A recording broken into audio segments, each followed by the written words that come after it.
This is a presentation of BSRN, Box Studios Radio Network. The Power Play Post Show is on the air, covering minor league hockey since 2003, and now covering the Binghamton Black Bears with news, reactions, and in-depth interviews only heard here. And now from the Box Studios in Kirkwood, New York, here is your host of the Power Play Post Show, Bob Howard.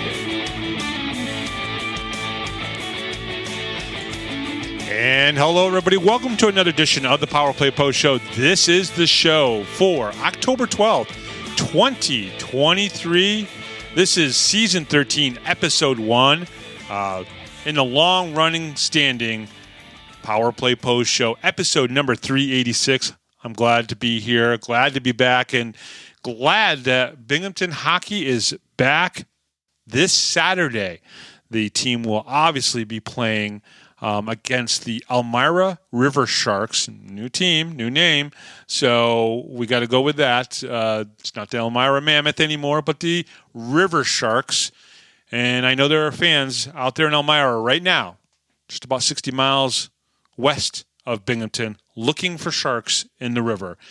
I don't think you guys are going to find any, guys. Either way, this is the Power Play Post Show. Welcome back, everybody. Season number 13, episode number 1. I am very excited. I am dubbing this Lucky Season number 13. Glad that some of you have been here since, the early days. And some of you guys are new. Welcome to the show. I've got a great show planned for you. Let's get through some of the more important things right now. The Power Play Post Show is on Spotify, Apple Podcasts, Google Podcasts, Amazon Music, and iHeartRadio. Just search the Power Play Post Show on whichever platform you listen to your podcast and subscribe. Please join the Power Play Post Show Facebook group. Just go to Facebook and search for Power Play Post Show and share any of our show posts to all your friends so they can obviously join as well. Check out binghamtonhockey.net for all your Binghamton hockey information and curiosity. And on this week's episode of the Power Play Post Show, from Media Day with the Binghamton Black Bears, I talked to Coach Sherwood, captain of the Black Bears, Tyson Kirkby, forward Connor Smith, and, of course, defenseman JC Moritz. I had a really good time talking to all four of those gentlemen earlier today. Media Day was very, very interesting. I haven't been to one in about 8 years. I did a bunch of them during the B-Sens days. It was actually just a lot of fun. I think the guys all got to do their picture day. It was like school picture day. We'll talk more about Media Day in just a little bit, but I want to get through some of the big topics coming in to this season, the third season of the Binghamton Black Bears. I think these are 5. There's really 5 big topics, and there's obviously some other stories that are going to be happening. So the 5 top stories coming into Binghamton Black Bears third season. Here we go. Okay, first one is Nikita Ivashkin returns for his third season.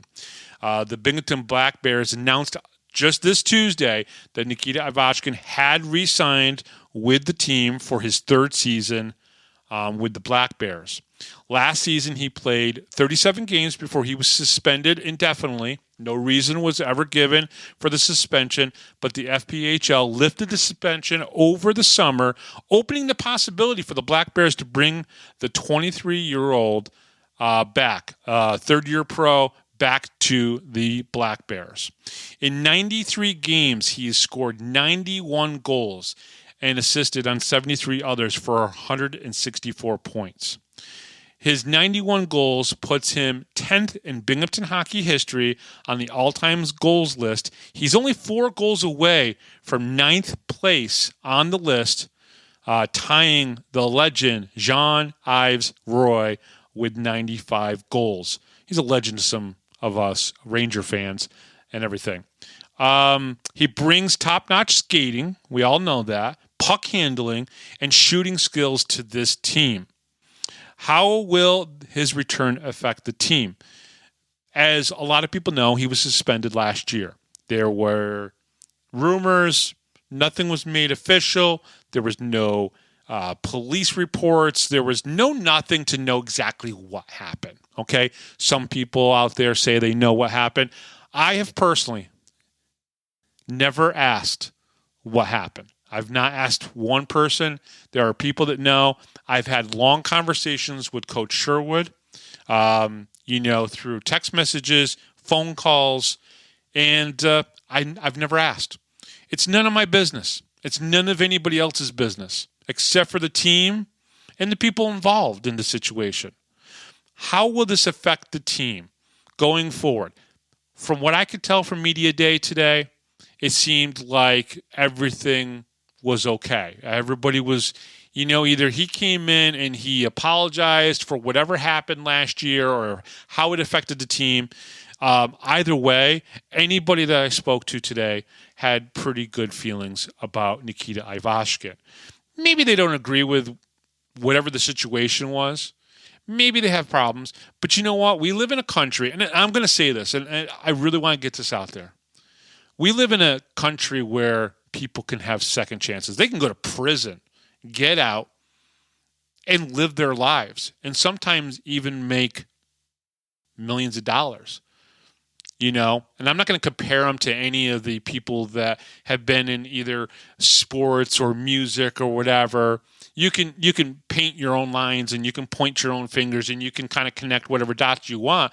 But there have been people who have done things, gotten in trouble, and at this point, from what we know, Nikita Ivashkin never gotten in trouble with anybody. So we don't know the situation, but it looks like he has been accepted by the team to come back and play. And if he's, dedicated and hardworking, that's all that matters. So how will his return affect the team? We'll find out. I think so far, so good. And that's all that matters. How quickly will his skill set overcome any rusty play? It'll be interesting, right? Because players, when they're away from a team, they need to work on themselves. And they need to work for themselves to get back to wherever they need to be. They need to work with somebody, and they need to have trainers and someone that's looking after them to help them out. So we'll see how he looks in the first game. Yeah, I'll give him even a pass in the first game, right? Because all these players, really, they've only been together for a week and a half, maybe 2 weeks. So I'll give him a pass the first game. I hope he scores in the first game, especially in front of the home crowd. It'll kind of get everybody, back on his side a little bit, because I think that's important. So, but, it could take another week of practice just to kind of, because there's going to be new lines. We're going to see a lot of new stuff. We're going to see Jesseau on one line. We're going to see Ivashkin on another line. And then, of course, you got to figure out where's Connor Smith going to play into this, because he's a very good player. We saw that already at the end of last year. We'll talk to Connor Smith a little bit later on. He's excited to play with Nikita and Dustin and see what these guys can come up with. Can he have a season as good as his first season where he had 98 points? I think so. I mean, remember, he's 23. He's going to be 24, by the end of this year. His birthday is sometime in December. He will be 24 years old. He can clearly have another season like he did in the first season. So it'll be very interesting. But I think that's one of the big topics this year. The next big topic is that Tyson Kirkby was named captain of the Binghamton Black Bears. I talked to Coach Brant Sherwood about this selection before the season even starts. They've barely been on the ice, maybe a week and a half, right, on the ice. And yet here they are naming Kirkby. And you have to hear why he selected him. And I'll let Brant explain that in the interview in just a little bit. He's the second team captain and the first captain to be announced before the start of the season. In 64 games played in Binghamton, Tyson has 39 goals, 53 assists for 92 points. Last season, at times, stood up for his teammates. We've seen him drop the gloves. He's humble and eager to learn and lead. That's what I get out of Tyson Kirkby. Interviewed him at the end of last season. You can listen to that interview, obviously, on Spotify or any of the platforms that you want to listen to podcasts, or even on the one that you're listening to right now. But I believe that he's a humble guy. He's eager to learn. He's eager to lead, and he's eager to help. That's one of the things you'll hear from Coach Sherwood. And he's also able to take criticism and convey that to his teammates to help them. And I think that's what this is all about. So very interesting. Tyson Kirkby, that's the other main thing. Coming into the season, already a team captain, which I like. The Binghamton Black Bears also extend their lease with Broome County through 26-27. What does that mean? That means we have 4 more seasons, including this one that's coming up, of Binghamton Black Bears hockey. That's 6 seasons of them being here. If they follow through with that and get to 26-27, they would already double how long the Binghamton Black Bears actually played in Binghamton. They only played for 3 seasons. So I think that's a pretty cool thing. Also, in Season 2, they amassed 100,000 plus fans. I think it was like 100,000 and 108,000 fans. It's, it's a first in FPHL history. No team has gotten over 100,000. I think there could be 2 this year. Honestly, I think Carolina or Columbus, one of those 2 is going to amass 100,000 fans as well. I think this league is growing. I think it's growing slow enough and right enough.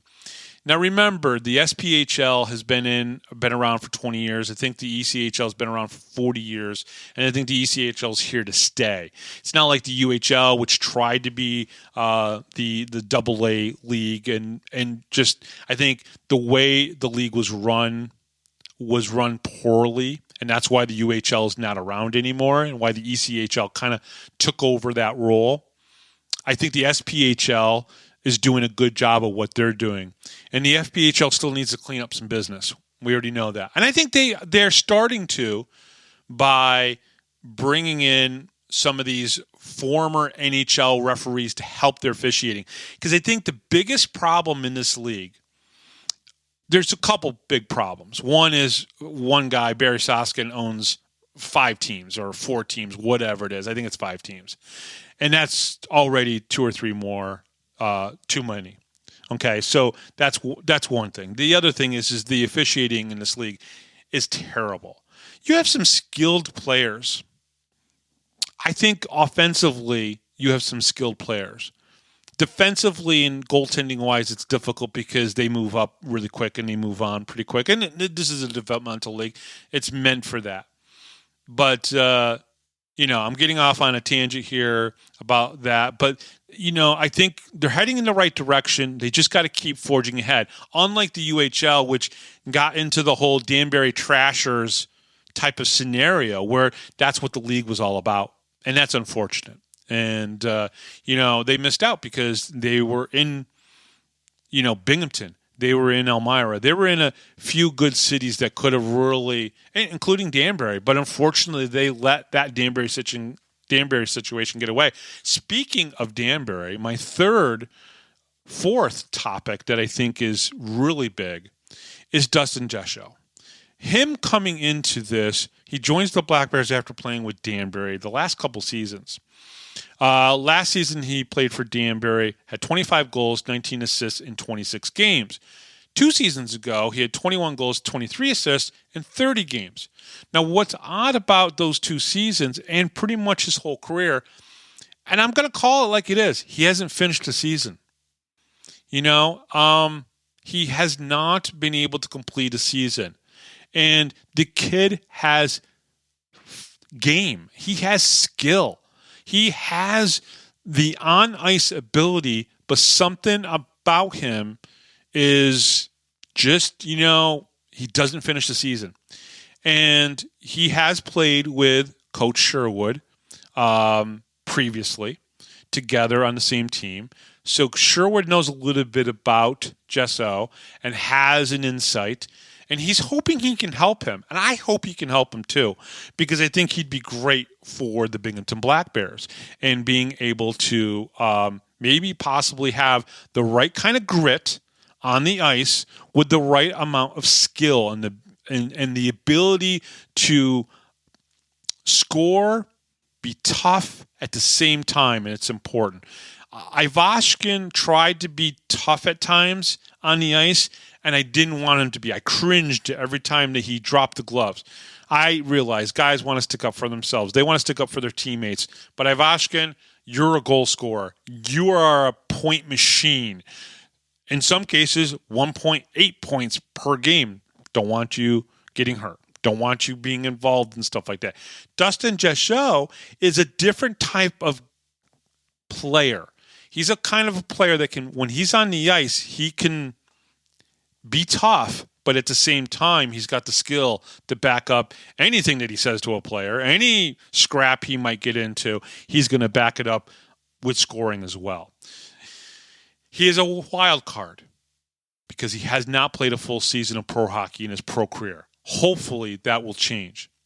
Can he and Ivashkin supply enough scoring on two lines for the team to be successful this season? I think that's the question that we have going into this season. Okay, there's a couple other questions. We'll get to that in a little bit. But Dustin Jesseau and Nikita Ivashkin, maybe last season, maybe more than last season, have had some questions. Let's see if they answer them in the right way. And I hope so for the Binghamton fans. I really do. I hope so for the Binghamton Black Bears. I hope for Sherwood, and I hope for Andreas that this becomes an answer that answers well.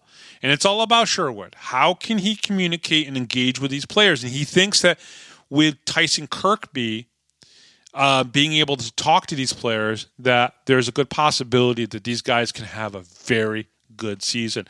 And you know what? You got to be positive going into the season. I don't care who you are, what team you play for. You really have to. Lastly, I think the big story, the fifth big story going into this season is that the Black Bears will play the Danbury Hat Tricks 18 times. They will play 6 games at home, or 9 games at home, 9 games in Danbury. It's a series of games that is going to be personal for some players on the ice. It's going to be personal for Jesseau because he wants to show up that team that he had some issues with, that he sat out. It's going to be personal for Sherwood. It's going to be personal for the Binghamton fans who have lost the last 2 years in the playoffs. So I think this series is a lot bigger than, oh my God, we're playing them 18 times. No, yes, we are playing them 18 times. There are other teams that are playing other teams 18 times as well. This is just the way this season schedule is. Complaining about it now isn't going to do you a damn thing. Winning those games, that's a little bit different.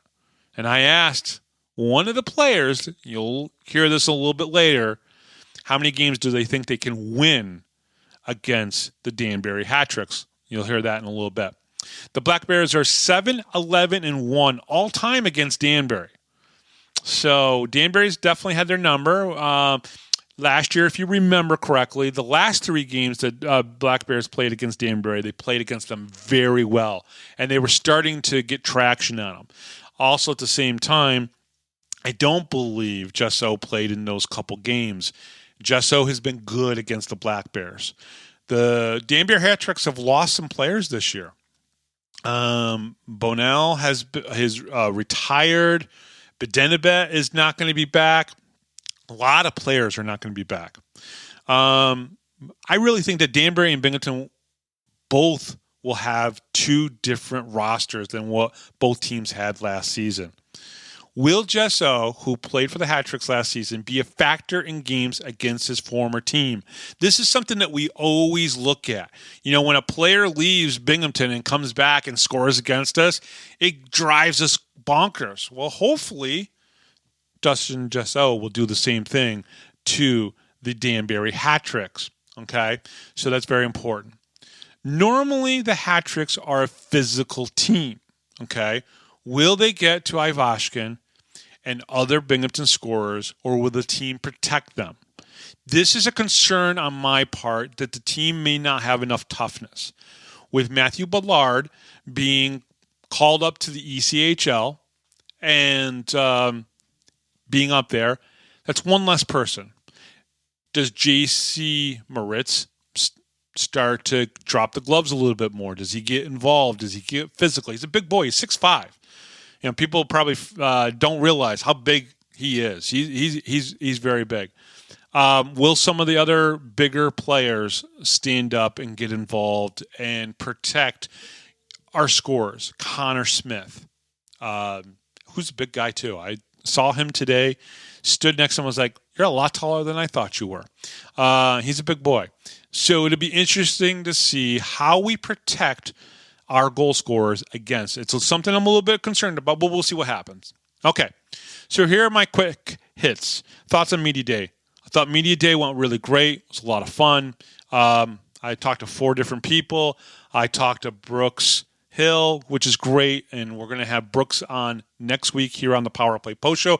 I'm going to do a sit-down with him at the Broome County, I screwed that up already, the Visions Veterans Memorial Arena. We're going to do a sit-down with Brooks, go over his career, his basically his life, and he's essentially going to spill it all about him here on the Power Play Post Show. So that was really great. It was just a lot of fun. The guys had to go do their photo shoots, the headshots that you see on the FPHL and the Binghamton Black Bears website and whatnot. And, it's kind of like picture day. It's, in high school and stuff. And nobody wants to do it. It's the worst thing and everything. And then you got to go talk to the media. And we're a pain in the ass because we ask all these really dumb questions and everything. But you know what? The guys were smiling. They're having a good time. I think they were just glad that they weren't working out or exercising or practicing because they've been doing a lot of that, and which is good. But Media Day was fun, and Media Day was great. And for me personally, to be back at Media Day, I haven't done one in 8 years. It was a lot of fun to be there. I got to be honest with you, when Brooks handed me the credential, it felt good. It felt good to be back. I'm back. It's pretty cool. But I thought it went really well. It was very relaxed. It was very low-key. The TV guys were there, Fox 40, Channel 34, Channel 12. You'll be seeing stuff, obviously, over the next couple of days from the TV side of things. Ian Mills is a great guy. Love him. I didn't really get to introduce myself to the 34 and the Channel 12. I don't want to – it wasn't Jackson Neal was the other one that was there. So, but it was good. It was a lot of fun. I got to see Bill and Nancy. They're the photographers for the Black Bears. They do a phenomenal job. Just Sports Photography. Check them out. Yes, Bill, I'm giving you a shout out here. Hopefully you're listening and having a great time. And no news reporter from the paper because the press doesn't cover hockey anymore. I'm surprised I don't even think they have a sports department anymore. If they cover the Rumble Ponies, I'd be absolutely surprised. They probably just send a staff writer out there. I did find out news that Brett Parker was released after coming to camp but injured. So he came to camp. He's injured. I won't tell you the injury that he has. If it gets out there, it gets out there. But he came to camp with an injury. He couldn't even step on the ice. And because he couldn't step on the ice, unfortunately with the rules, they had to let him go.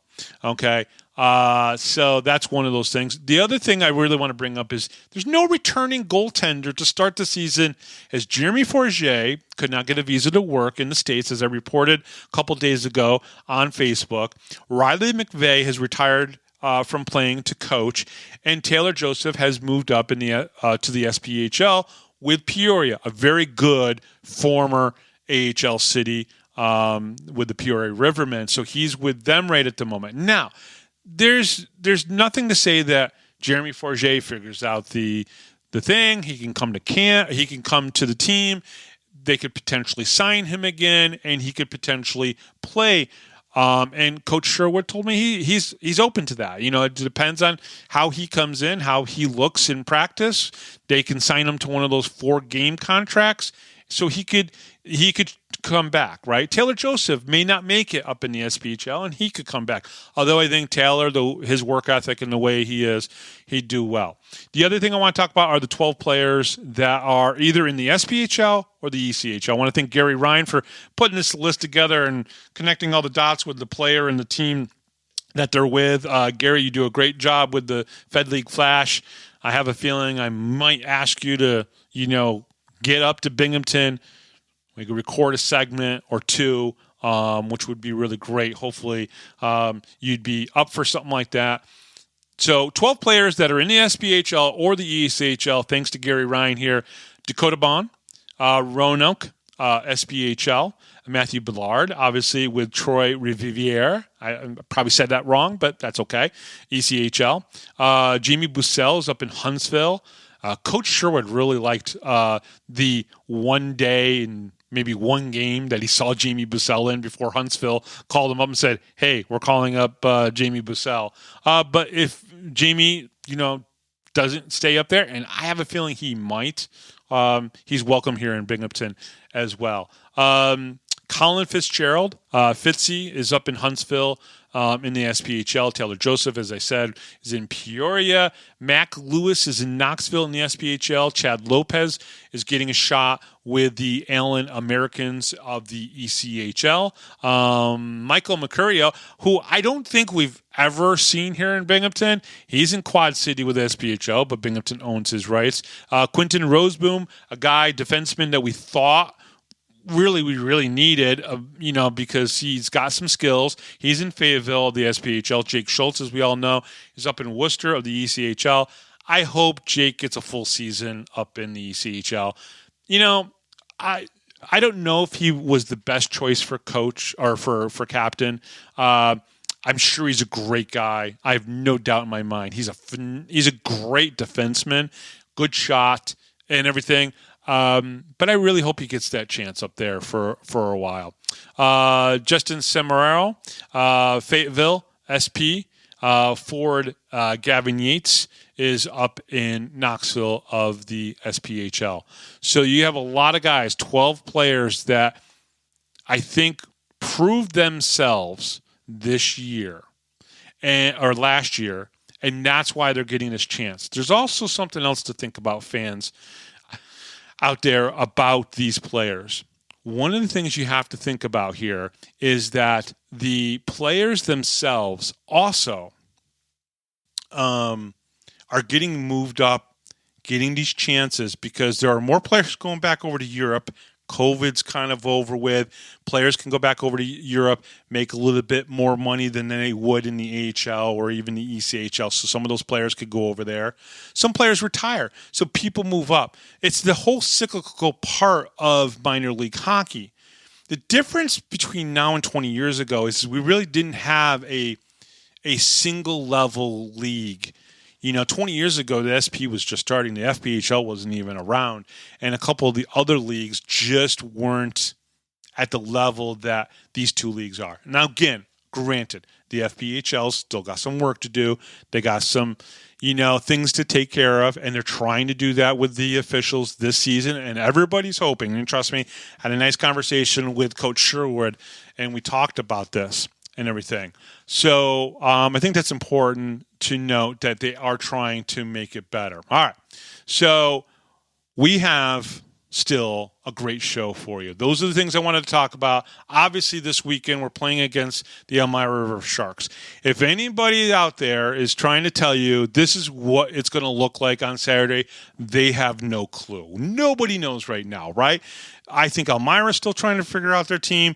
Binghamton is obviously still trying to figure out their team. I think right now, if you do the math, there are 22 players on the roster, and more than likely, they're going to keep it that way. One of the things I learned today from Coach Sherwood is that 22 players are going to be allowed to stay on the team through the first couple weeks of the season. Okay? So that's very important. We talked about 19 players. They're 22.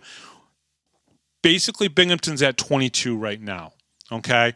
So that means the 3 goalies that they have, they can keep and maybe get a game out of all 3 of them before they might have to make a decision.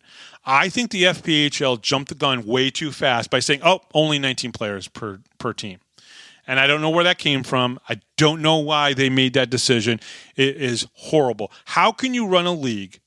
Right? Here's a little rant for you. How can you run a league where basically you're going to have 1 scratch, and if you had 2 injuries, you're already down to 17 players?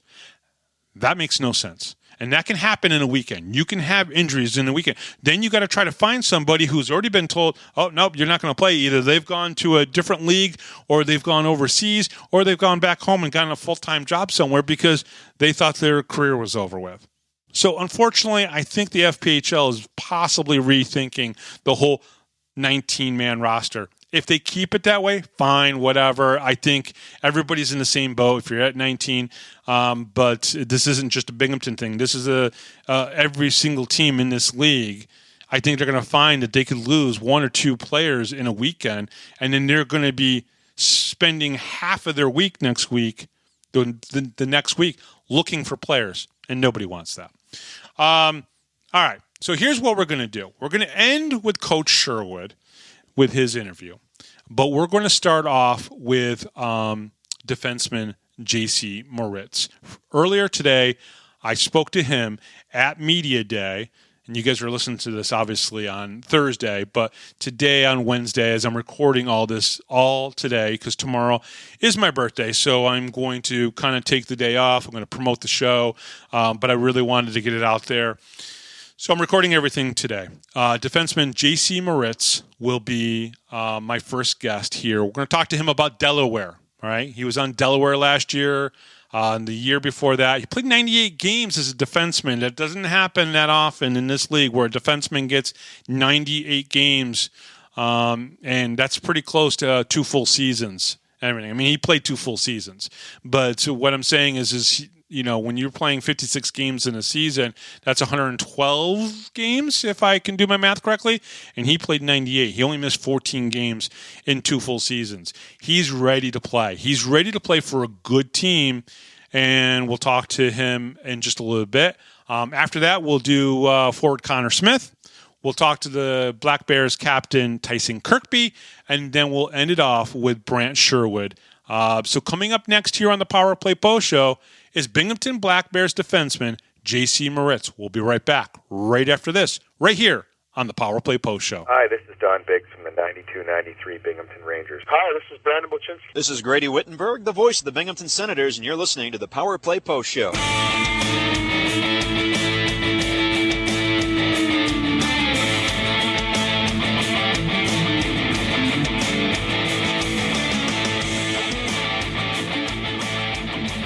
Here is another Power Play Post Show interview exclusive with Bob Howard.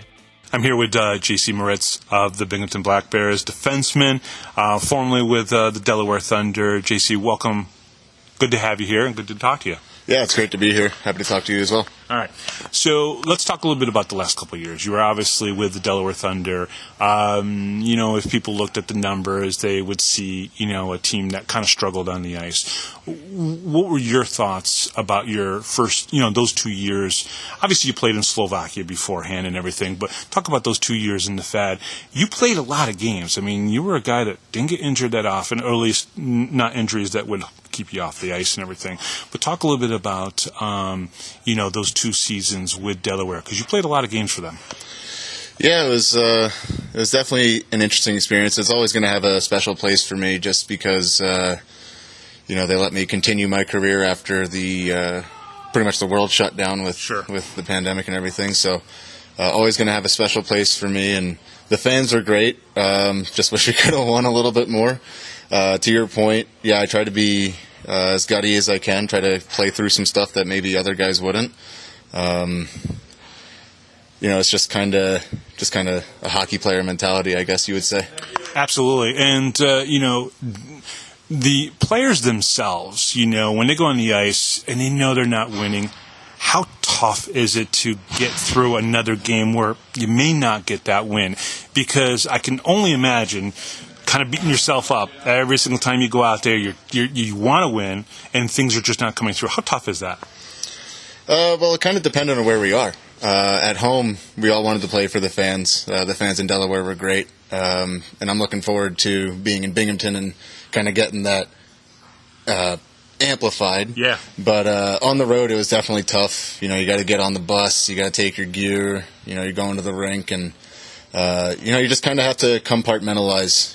All the other games, all the other. I played 98 games there, and on the last one, the other 97 didn't matter. It was only about that 98th one. Because you guys knew that the team was going to be back the next year, and that you guys were all going to probably be moving on to other situations.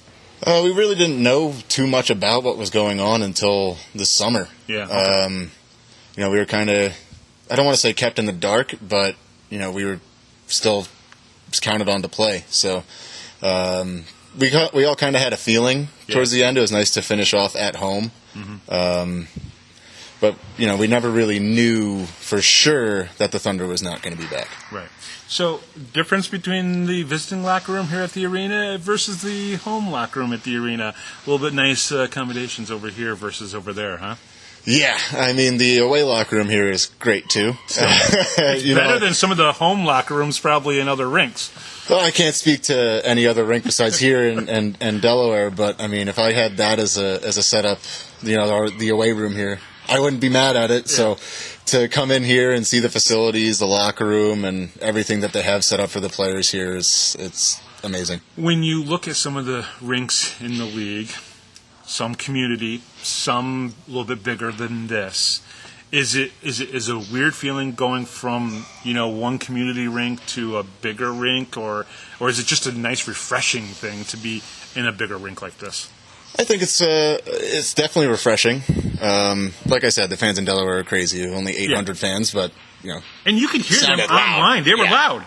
Yeah. That's the crazy thing. It's like there's only 800 people there, and they sound louder than sometimes in Binghamton. It's funny how that works. Well, I mean, every time I came up here, it was like sold out, and they all hated us, and it was great. I love it, but I'm happy to be on the other side of that for sure. Kind of going back to, this was one of my favorite rinks to play in as an away player because, in Danbury, they're all hanging over the ice. Here, it's just more of an arena-type setup, and, it kind of brings me back to playing in Slovakia. It was a 5,000-seat arena over there, and, the fans are going crazy, big jumbotron, and so, I mean, it's not completely foreign to me, but it's just going to be a little bit of a change of pace. What's the difference between playing pro hockey in Slovakia versus playing pro hockey in America? Are there some differences that you could pinpoint?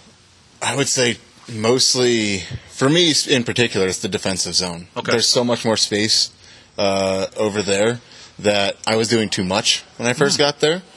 And it took the goalie coach, of all people, he spoke English, and was like, "You just stop. Stay inside the dots. Let them have all that space out there. As soon as they come in, then you hit."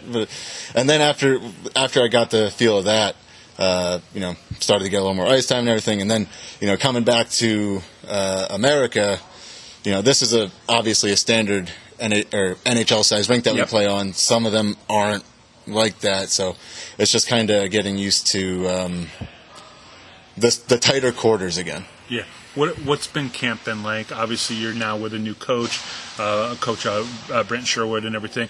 What's camp been like for you in practices, and what's that been like so far? It's been a really easy transition. Spending 2 years in the league and, kind of being, I don't want to say the guy in Delaware, but, a prominent face. I kind of looked like You're the logo. You're like the Iron Man because you played 98 games there in 2 seasons. That doesn't happen that often in this league, especially with defensemen. I mean, because defensemen can move up and down and just, just because it's, there's less defensemen, less goaltenders, that type of thing. So it's been a little bit of an easier transition, like I was saying, playing against guys like Kirkby 2 years in a row, Walters 2 years in a row, Stanko at the end of last year, a bunch of the guys. You're happy not to be playing against them this year, then. For sure, yeah. They made my life a little bit miserable at times, but you're a big boy. You're one of the biggest. You're going to be one of the biggest guys out on that ice, almost against any team you play against and everything. And you're going to use that body to make sure that they can't get past you. Yeah, I mean, I think for me, using my reach, I have a pretty long stick and long arms. Using my stick well and making sure that my feet are always moving. I pride myself on one-on-ones. If someone gets by me on a one-on-one, I'll go to bed thinking about it. Even if we won the game, and I'll be mad about it the next day. It's something I take a lot of pride in. So just trying to keep the puck out of the net as best I can. Gotcha. Who on the defensive, of the defensive core, who do you really want to, kind of be on a line with? Is there anybody that really kind of stands out to you? You're like, hey, I want to be on a line with him? Because I know a lot of times coaches will put a stay-at-home defenseman like yourself, somebody who really knows how to protect the net and everything, with somebody who can really move the puck as well. Yeah, no, I don't think that there's any particular guy that I would absolutely, want to play with. I've played with Wild in the past when we were both on Delaware, so we have a little bit of chemistry going. I think Walters and I could be a pretty good shutdown pair, and we have a whole bunch of young guys that are looking pretty good so far. I'd play with any of them too. So I have no true I really want to play with this guy because I'd like to play with all of them. Gotcha. Do you think the team is going to have a? Let me phrase it this way. Obviously, the goaltenders haven't had any pro experience. All three of these goaltenders, 2 are going to get picked, obviously, to move on. Egbert, I think, was already signed to his standard contract, so he's obviously going to be here this Saturday. Is it going to be difficult for the defensive core because you guys know you have to step back and maybe help these rookie goaltenders kind of get through a couple games first before they can get their feet really going? I don't think so. I don't think we have to come too far out of what we do. Okay. I mean, playing against Binghamton, it's been a really good team for both of my years in this league, and I think the more you try to change your style for any particular reason, it can actually hamper your game a little bit. So I think if we just kind of stick to what we're doing, the systems that Coach Sherwood's putting in place, I think we'll be all right. Obviously, we're going to have to take some pride in blocking shots and keeping lanes clear, but in terms of changing anything, I don't think we really need to. Okay, I asked this really dumb question to Connor Smith. I'm going to ask you, who's the funniest guy in the locker room? Oof. And you can't say yourself. No, it's definitely not me. I think I'd have to... Wally's got some pretty good ones. Stanks is pretty funny. That's Stanko and Walters. It's tough. We've got a really good group of guys so far. Everyone's kind of gelling already. I was going to ask you, are people gelling and getting along and enjoying it? And do you like the fact that you're not going to have to play against Jesseau? He's going to be on your team this year because what's interesting about Jesseau is he's physical, and he's skilled with the puck. I always, I always had him and a couple other guys circled on the lineup sheet going into games. Really? Yeah. The names going into it. When you played Carolina in the past, you had to shut down Gus Ford and Butita. Yeah. When you played here, it was Ivashkin and Jurich and others. And Danbury, Ruiz, Jesseau. I always try to minimize the impact that those guys can have on a game. And, having Jesseau and Ivashkin on the same side as myself now, it takes a couple names off that list for me. Makes my life a little bit easier. Awesome. All right. Thank you very much for coming on. We appreciate talking to you. We'll talk to you throughout the season. All right, absolutely.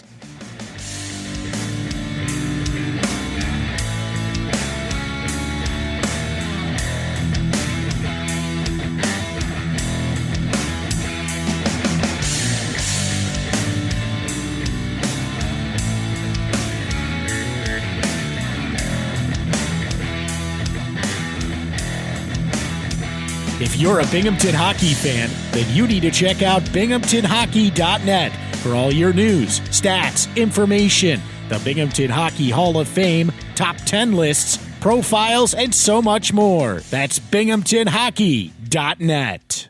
You're listening to the Power Play Post Show. All right, I'm here with Connor Smith for the Binghamton Black Bears. Connor, first of all, thank you very much for talking to me and everything. And welcome back to Binghamton. Obviously, you're going to go into your first full season as a pro and everything. What are you looking forward to the most coming into the season? I'm looking forward to the group of guys that we got a lot. I think we've gotten along really well so far. It's only been a week, but I don't see any big problems coming with this group of guys. I think everybody's doing their part and making everybody else better around them. You came into the league last year, played about 6 games before the playoffs and everything. It seemed to blend and gel very easily with this team. Was it really about the players? Was it about the coach? What made it so easy for you to just blend in with these guys? I think it was just all of it. Everybody last year welcomed me in right away. I didn't have any issues with anybody. Everybody was super polite and friendly with me. And obviously, Coach Sherwood, he's been a great help for me transitioning into professional hockey. So it's been great to be here so far. What was the transition like from collegiate hockey, club hockey, to the pro game? I felt like I had a lot more time with the puck. It seemed like the bigger ice definitely helped a lot, but smaller ice than Adrian? Just a little bit, yeah. Okay. Not crazy. Just the rink just feels smaller because there's not thousands of seats. There's only a few hundred. So, it definitely helped a lot with the bigger ice sheet. Just being able to see the ice a little better and find guys a little easier. The facilities there in Adrian, as we were talking a little bit off air, obviously good facilities there, but a bigger rink here. Does getting out on the ice and seeing more space make it difficult or even a little bit easier for you? I think it's a little bit easier. I mean, obviously you got to work a little bit harder to get up and down the ice, but I think it's a lot easier to make passes and find guys because you have a lot more time and space with the puck. Guys, this year, Nikita Ivashkin is back. Dustin Jesseau is coming over from Danbury and everything. And I know you haven't played against or with either one of those two. What are you looking forward to on the ice with those guys? Jesseau especially, I'm looking forward to seeing him in a real game. I mean, I obviously saw him at camp and stuff, and he's a super skilled guy. He's really fast, so it's a little hard to keep up with if you're on a line with him. But I'm looking forward to seeing him put a couple pucks in the back of the net and make some great passes. And then as for Nikita, he's hard to move off the puck. He's so strong on his feet and sees the ice really well, so I'm looking forward to seeing that in a game. Is he one of the better skaters that you've seen? Because one of the things that we noticed about Nikita probably over the past couple seasons, his ability to go east and west while going north and south at the same time. I know that sounds crazy, but not a lot of players can do that as well as what we've seen from him, especially in this league. Yeah, I mean, he moves really well on his feet, and he's super strong. It's hard to take the puck from him. I mean, I've seen it in practice. It's our D even struggle with getting the puck from him because he's just so stable. It's just hard to push him over. How do you guys help out the defense and obviously some goaltenders that might be, there's some rookies obviously goaltending that are going to be starting off this season. What do you guys do as a forward bunch that can help the defense and the goaltenders? We just got to make sure that we're getting back on the back check and playing our positions how we should, and I have confidence in all these D and our goalies that they're going to do just fine. Okay, so I'm going to ask you couple dumb questions. Who's the funniest guy so far in the locker room? Funniest guy? That's a tough one. It depends, because there's some guys that are just funny to laugh at because they do dumb stuff, but then there's guys that are just naturally funny. So I'd probably have to say Narek. The kid from Quebec, he's pretty funny. Just his accent alone just makes me laugh. So, awesome. Yeah. Awesome. What are you looking forward to the most playing on Saturday night here in front of the Binghamton crowd? I'm just looking forward to seeing all the fans back here cheering us on again. Yeah. I mean, I loved every minute of it last year, so just looking forward to being back here and playing another game at home. Awesome. Connor, good luck this season. We'll talk to you more maybe throughout the season, okay? Thank you. You're listening to the Power Play Post Show.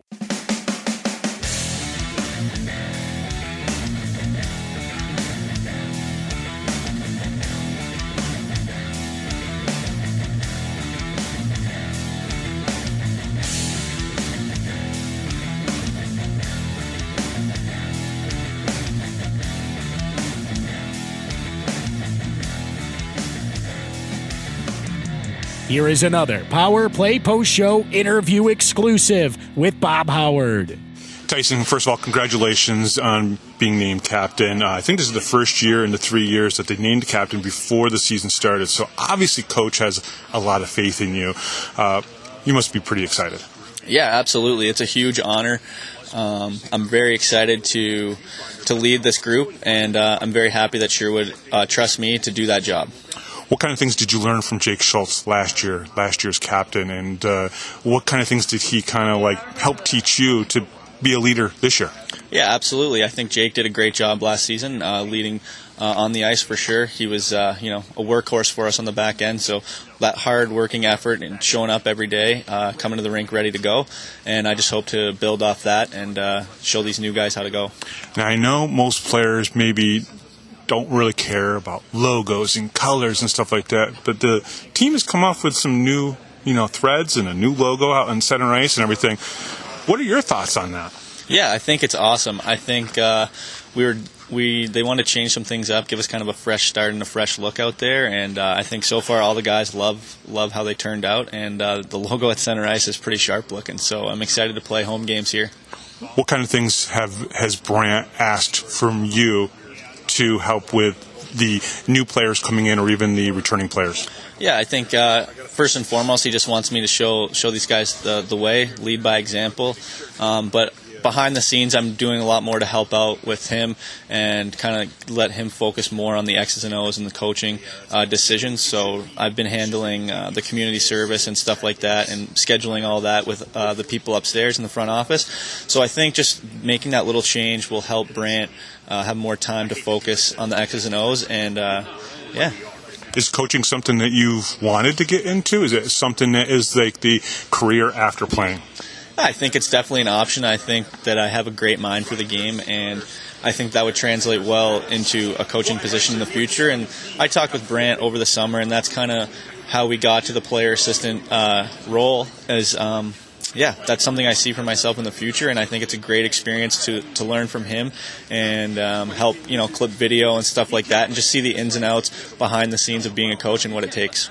One of the new players is John Moritz. He played with Delaware the last couple of years. The guy's a monster. He's like 6'5". He's at least 6 or 7 inches taller than you. What do you think about John's play so far in practice? Yeah, he's looked good. I think we lost Schulte and Coachman, two bigger guys on the back end. So bringing in some more size, some toughness, it always helps.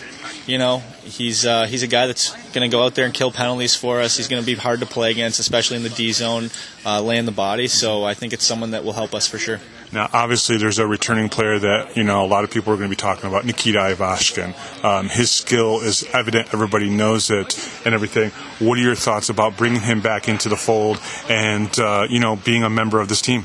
Yeah, I think everyone deserves a second chance. Obviously, everyone knows what transpired last season, but a lot of us wouldn't be here without a second chance somewhere along in life. So, he's came in with a new attitude, and we're just looking to see what he can bring for us. Obviously, everyone knows that he's a prolific goal scorer, and anytime you can add, a 50, 60 goal guy to your lineup, it's going to help. Especially, in the playoffs last year, we kind of lacked that secondary scoring. So, obviously, it's a big boost to our offensive lineup, and yeah. What about a guy like Connor Smith? Came in last year, played 6 games, 3 games in the playoffs as well. Definitely has the ability to score goals. What are your thoughts on Connor Smith so far this year? Getting a full season in, we'll definitely get to see what kind of player he's really going to be.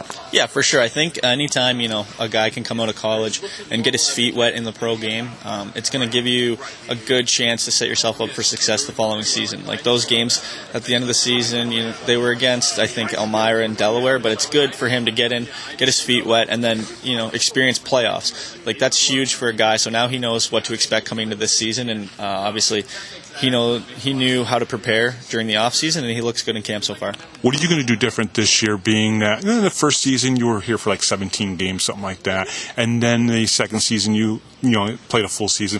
What are you looking to do this year? What do you want to improve on yourself? My 200-foot game, contributing on both ends of the ice. Obviously, love to score goals and put up points, but as a centerman, kind of transition there in the middle of the season. I like to play a 200-foot game, so keeping more pucks out of our net. Just overall 200-foot game. Is the hardest thing at this level to play defense? It seems like some of the games have a little bit higher scoring. Is it hard to play defense at this level? I think for a lot of teams, they have a lot of skilled players, right? And so the defensive zone needs more focus, and it can get a little scrambly at times in there. So communication is key, but anytime you can keep the puck out of your net, you're going to give yourself a chance to win. 18 games against Danbury this year. What record would you like to see the Black Bears have against Danbury at the end of the season? Realistically, not the, good for audio type of thing.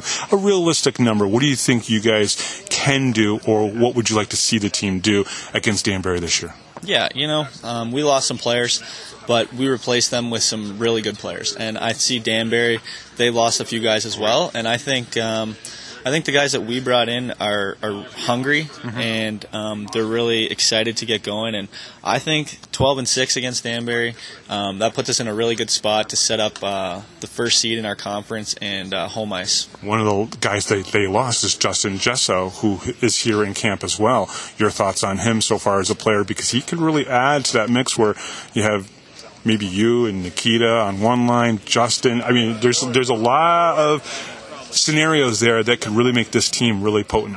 Yeah, absolutely. I think last year our offense was lethal, and I think this year it's going to be that much farther.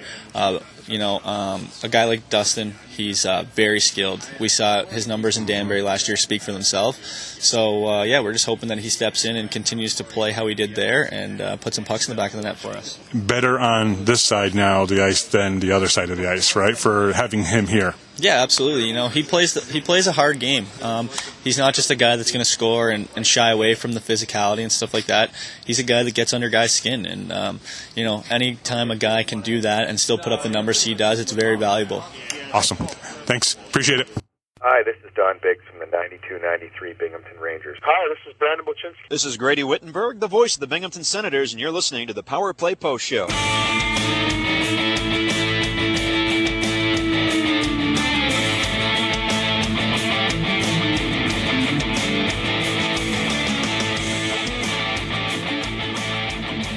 Here is another Power Play Post Show interview exclusive with Bob Howard. Brant, let's talk a little bit about camp and practice so far.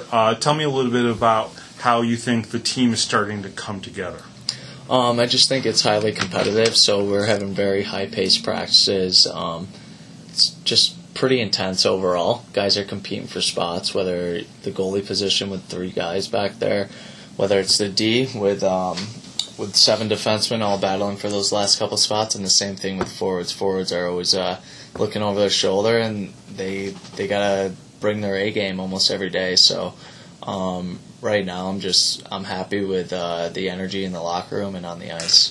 Things got trimmed down to 3 goaltenders. Jeremy Forget, issues with him being able to be here and everything. What do you like about these 3 young goaltenders? Because they have no Fed or even pro experience at this point. Yeah, so I like where they came from. They came from some good colleges: Egbert, Brockport, Mackinac, UMass Boston. Yeah, not too much time there. And then Levecki, obviously no college, but they came from really good programs. So where they played juniors, Mackinac, he was in NCDC with the Bandits, and then Egbert, I believe, was in the EHL, and then Levecki was in the NA. And he also came from a good Rochester program where the Collins brothers run it out of Fairport, and they're producing Division I guys. So Levecki is one of those guys that fell through the cracks through Division I hockey. Grew up homeschooled and tough pass clearinghouse with some of those things. So we're very lucky to have those guys in that. And yeah, they might not have the Fed experience, but I tend to shy away from Fed experience just because it's like if you have a guy that's played in this league for 5-6 years. Bad habits, maybe a little too comfy, maybe they're just hanging out and passing time and don't want to get a real job. Been a part of bad systems, things of that nature. I mean, you've got a guy like Moritz who was in a system in Delaware where the numbers look bad, but that doesn't mean he's a bad player. Exactly. So maybe it's just the environment they're in, and same thing with Noah Wild and anyone that comes from another organization. Like when they get here, it's a fresh start, it's a clean slate, so they get that kind of second chance, and maybe they're looking for a coach or an organization that takes this league seriously, where maybe in other places it might be ran like a gong show, and they might not have the structure in place for the guys to succeed. One of the things that I noticed last year is that when you brought people in, they hadn't played in the Fed, or they hadn't played for another team in the Fed and everything. And now this year, you can build the team the way you want to and work with Andreas to get the players that you want to bring in here. There's a different mindset between Gary Gill and Brant Sherwood. So talk about being able to kind of create your own team this year. So I I like the idea of just bringing in guys that want to move up and win a championship. Like, I don't necessarily look around the league and I'm like, I need a guy, I need Dalton J, or I need Petro Antonio down in Columbus. I do, like, respect those guys, and I think they're good leaders, and I still think they work hard.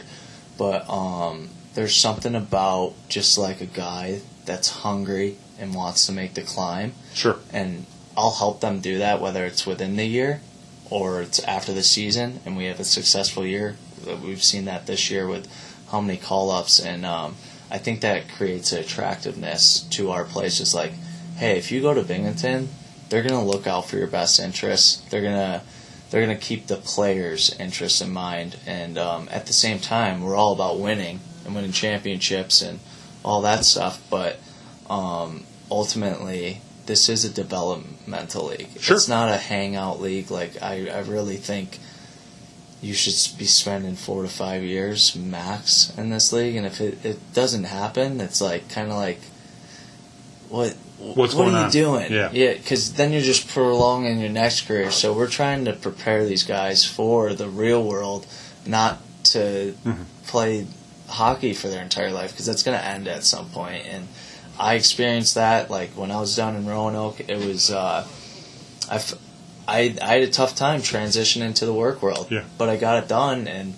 then hockey kind of presented itself, and it came back into my life at Temple, and then this job presented itself, and there's nothing like being in a locker room, but you just don't want to waste time, and I do feel like I call them the old Fed boys. they become comfy cats, and they're the type of people that are like, do you know who I am? And, we don't have that cockiness in our locker room this year, and that's what I really love about this team. Is like, they're out there to prove something, and I couldn't be happier with this group so far. So let's talk about the two tough players to talk about, because there's history.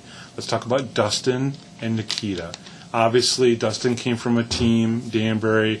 You and I both have never been in Danbury, never played or coached or done anything in Danbury. We don't know what the situation was like there, but throughout his career, he hasn't played a full season. Nikita suspended last year. How do you integrate those two players who are highly skilled players? Let's be honest. We all know their skill level. How do you integrate them into a team where you want it to be a team atmosphere? You want them to interlock and be a part of it and not have problems. Yeah, so definitely, like, the resumes, like, show it. There's some red flags there. And Jesseau, we could blame it on environment, coaches, all that, but there is a history of him switching teams or not finishing season, stuff like that. But I played with Jesseau. I have a feeling I can reach him, and I just don't want to see wasted talent happen. And I believe in his abilities, and him as a hockey player. It's just me being able to manage him and manage his emotions on the ice, making sure he's not doing those 10-minute misconducts by mouthing off to the referee, and just focusing on playing the hockey game and putting the team first and winning. I think I can help him with that, but so far he's meshing with his teammates, and I'm excited to see what happens with him for a full season. Right, for a full season. And what about Nikita? So with Nikita, yes, huge mistake last year. No excuses. I'll just leave it at that. Sure, absolutely. But I'm a coach, and this is an organization that believes in giving people second chances. I do believe people can change. I believe that's what kind of the United States is about. We all are not perfect people, and we all make mistakes, and completely utterly, like, just downright bad mistake. But I think Nikita, his whole thing is, like, we know what he can do on the ice. It's all about meshing with his teammates, and I think learning English will be a huge advantage for him, meshing well in the locker room. Over the past 2 days, it's been good. And you brought in another Russian to maybe kind of help there. Yep, and again, that's off. He's an awesome guy that he can kind of translate those messages if they get lost in translation. But with Nikita, we are happy to have him back, and I do believe people can change, and I really believe he's done that through rehabilitation, being suspended, being kicked off the team, and we're just hoping for the best for him. But no matter what, I will always do what's best for this locker room down the road. You named, before the start of the season, Tyson Kirkby as the captain of the Binghamton Black Bears. That doesn't always happen in an organization where a team names a captain before the season starts and everything. What do you see in Tyson that made you go, yep, he's the guy, other than me saying Captain Kirkby? Because I still, when I hear that, it just clicks, eh? Yeah, it clicks for me. So Captain Kirk, I mean, just the name. You know, I mean, Gene Roddenberry got it right, so maybe Brant Sherwood has too. Yeah, maybe. But no, it's Kirkby wants to be here, and his commitment, I think, is second to none. He's the most committed guy here. He loves it here. He wants to be the face of this organization. He's always first to volunteer, whether it's in the community, with the media. He's going to step up and be at the schools. He's going to be at the hospitals. He's going to be the face of this organization, and he wants it, and he wants to show these younger guys how to do it. But my reasoning behind it is I can hold Kirkby accountable, and if you can hold your captain accountable without a huff and puff or kind of an eye roll, then I can hold that whole team accountable, and everyone's free game. And it's not like I'm attacking these guys, but just being able to send a message to your leader and him being able to take it, learn from it, and make this team better is I think it's the biggest thing. And also we have we kind of share the same thoughts in hockey as far as like how we expect to play. We have the same terminology. I couldn't ask for a better right-hand man, and I think Kirkby's honestly going to be a really good coach one day. Yeah. What's going to be his role as an assistant coach for you? What's he going to help with X's and O's wise that maybe will take a little bit of pressure off of you handling certain things? So he's going to help me with video and stuff, like what we want to show throughout the week, whether it's some weaknesses from the past weekend or some positives. Hey, we need to see more of this, or hey, like we're not doing this. So I honestly run everything by Kirkby, whether it's the practice plan, whether I'm showing video, whether it's chalk talk. I go, hey, what do you think of this? And he'll be like, yeah, it's good, but also you should maybe mention this. Yeah. And I'll be like, all right, cool. Like, hey, when I bring this up, just chime in, speak up. And that's how our chalk talks, that's how our videos are. It's an open discussion. I don't think I'm like this genius that knows the game better than anyone else.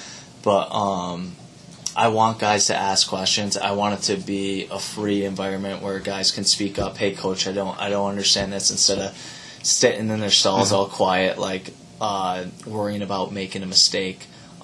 So yeah, he'll be helping on the hockey operations side, but mostly his job is just representing this organization very well, and he's crushing it in that aspect.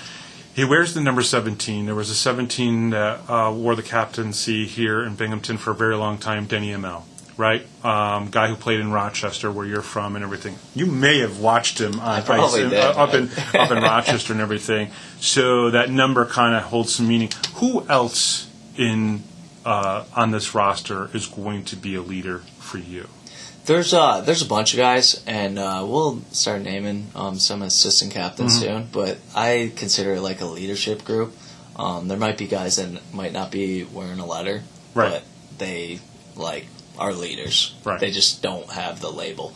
And it's guys like Stanko, Thompson, Jesse Anderson, Connor Smith, Andrew Logar, Hey, Tucker, why don't you pipe it down there, buddy? Sorry, he's got a little peanut gallery in the back. And then he's got a mascot here in his office. Yeah, exactly. And I don't know if I mentioned Walters before Tucker interrupted, but Wally, he's a guy that's like one of the best human beings I've met. It seems like every person I've ever talked to that has talked to Walters loves this guy. Love him. Yeah. Love him. It's very easy. I don't know if it's his missing teeth or what, but I haven't seen that. I'm going to have to get a picture of him now. But no, he's just a good guy that just puts the team first, no matter what. And I'm so happy to have him back. I'm so happy to have him healthy and recovered. And he's got a new daughter and great family, and we're very lucky to have him. This upcoming Saturday, the first game was supposed to be Friday. Obviously, the Elmira game, the ice isn't going to be ready, so that's been shifted off to, I believe, March 1st for that particular game. But so first game, Saturday night. Guys haven't had a lot of time together. They'll get an extra day now, which is kind of nice and everything. What are you looking for from the first game? I'm looking to keep it simple. First game, you need to have quick shifts. You need to take care of the puck wisely. It's no time to start bringing out the dangles at the offensive blue line and having turnovers. I want a simple game, and I want guys to stay fresh. I don't want guys to get caught out there too long. And then I want guys to know what we're doing, whether it's a controlled breakout, whether it's our neutral zone regroups, O-zone rotation, our D-zone. I need guys on point and alert, just so we're all on the same page. So it's kind of that initial hey, I want you guys fired up. I want high energy. I want you guys skating as fast as you can, but at the same time recognizing your structure and where you're supposed to be positionally. So that's what I'm expecting from these guys. I'm expecting them to come flying out of the gate, but just being aware of where they need to be positionally. A week from this Saturday, you guys play your first game against Danbury. Okay. Have you been thinking about that game for a while? Yeah, all summer. I mean, okay. It's I consider it unfinished business. I think we were one goal away, and I think that's why home ice advantage is everything in this league. We saw it with them. They almost lost the game on the road to Elmira, but they lost a game pretty big to us here in our building, and we go over there and we get, in my opinion, dominated that Saturday night game. Yeah, the score was a lot closer. There's a couple empty nets, whatever. I don't think we deserved to win that game. And then that Monday game was just a 50-50 toss up. It was 1-1 going in the third. We're one goal away from the championship and being on the other end of that. But I do think it's super important. I honestly, when a team wins the Stanley Cup, you win the Commissioner's Cup, you try to steal a lot from what they do. Yeah. And I think Billy's done a great job of just having the right guys. That I think our roster was better than theirs last year. But you look at it and you're like, oh, this guy's had this many goals at this level. They had hungrier players. They were dogs. They were blocking shots, sacrificing the body, hitting everything. And then ultimately, I think Brian Wilson kind of stole the game, stole a couple games, and that happened against Carolina too. Well, he may not be in the league anymore, which is we'll good. See what happens good for everybody here. Huntsville. Yeah, we'll see what happens in Huntsville, which I think you guys have a couple of players up in Huntsville as well. So yeah, Fitz is up there, and Jamie Bussell. Yeah, but, so it'll be interesting. And Jamie Bussell's a great player who probably deserves that chance up there. 100%. He did a great job for him in playoffs, and Jamie, I only got to meet him for 2 days before Glenn called me, the coach of Huntsville, and he's like, hey, I just want to give you a heads up that Jamie's getting called up. And I'm like, I didn't even get to see him play. But no, happy for him and happy for Fitz. We're happy for all the guys that get called up, and if things don't work out, we'll have open arms for him to come back. But awesome. Yeah, we're excited to move players up and help them follow their dream. Coach, thank you very much. I appreciate it. Awesome. Obviously, you and I will talk all throughout the season, sure. and I appreciate it, and good luck this weekend. Thanks so much. Thanks.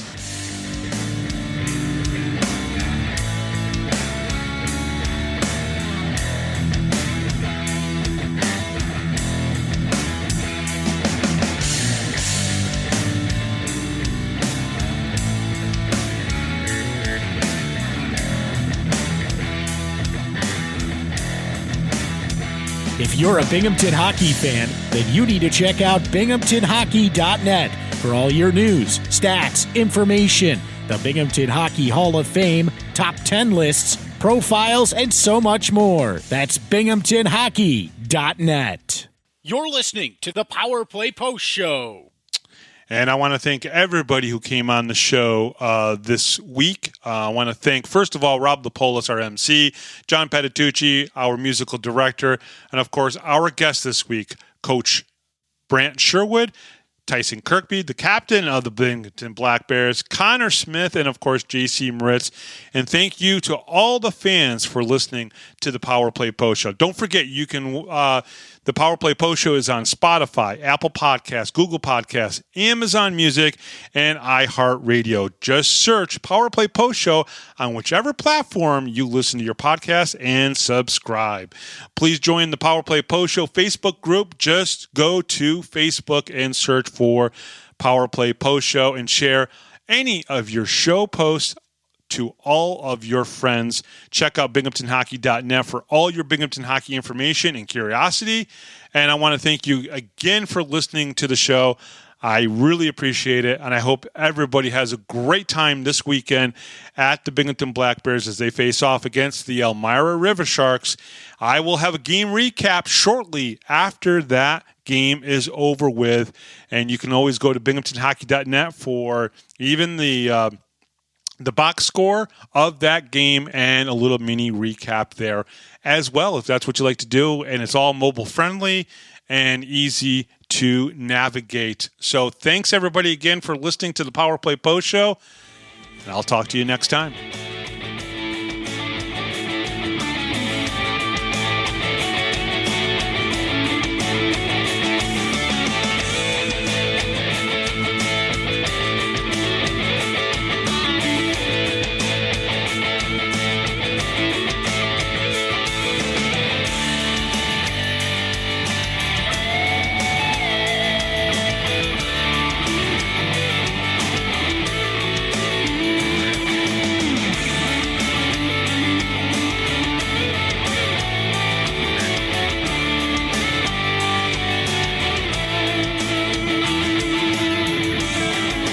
Thanks for listening to this edition of the Power Play Post Show.